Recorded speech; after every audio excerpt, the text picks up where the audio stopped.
ఈ జగన్మోహన్ రెడ్డి ప్రతి పెళ్లిని ప్రతి కార్యక్రమాన్ని ఫుల్గా యూటిలైజ్ చేసుకుని తన కార్యకర్తల రప్ప అన్న వర్డ్ని మాత్రం బాగా స్ప్రెడ్ చేయగలుగుతున్నాడు. మనం అబ్జర్వ్ చేస్తే ఇప్పుడు దాకా జగన్మోహన్ రెడ్డి ఆంధ్రప్రదేశ్కి వచ్చాడు కదా విజిటింగ్కి, వచ్చిన తర్వాత కల్తీ లడ్డు మీద నిన్న ప్రెస్ మీట్ చాలా గట్టిగా జరిగింది. దానిపైన ఎక్కడైనా మాట్లాడే దమ్ముందా? చంద్రబాబు నాయుడు గారు అన్నారు, ఎవరు చెప్పారా నీకు కల్తీ జరగలేదని? నీకు ఎవరు చెప్పారు? లేకపోతే నీకు ఏ దేవుడు చెప్పాడు? అసలు నీ కళ్ళ వచ్చి ఎవరు చెప్పారు? ఇవన్నిటికీ ఆన్సర్ చెప్పకుండా పెళ్లిళ్ళు పేరెంటాలు ఇటు తిరుగుతూ ఉంటాడు జస్ట్ బికాజ్ ఒక మాస్ గ్యాదరింగ్ కావాలి.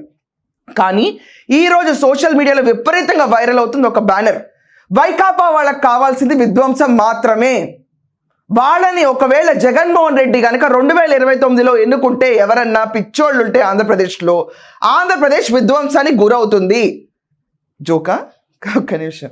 I'm going to show you fantastic banner. ఈరోజు మొత్తం ఇంటర్నెట్లో ట్రెండ్ అవుతున్న బ్యానర్. ఈరోజు ఇదొక పొలిటికల్ పార్టీ, వీళ్ళొక అభిమానులని.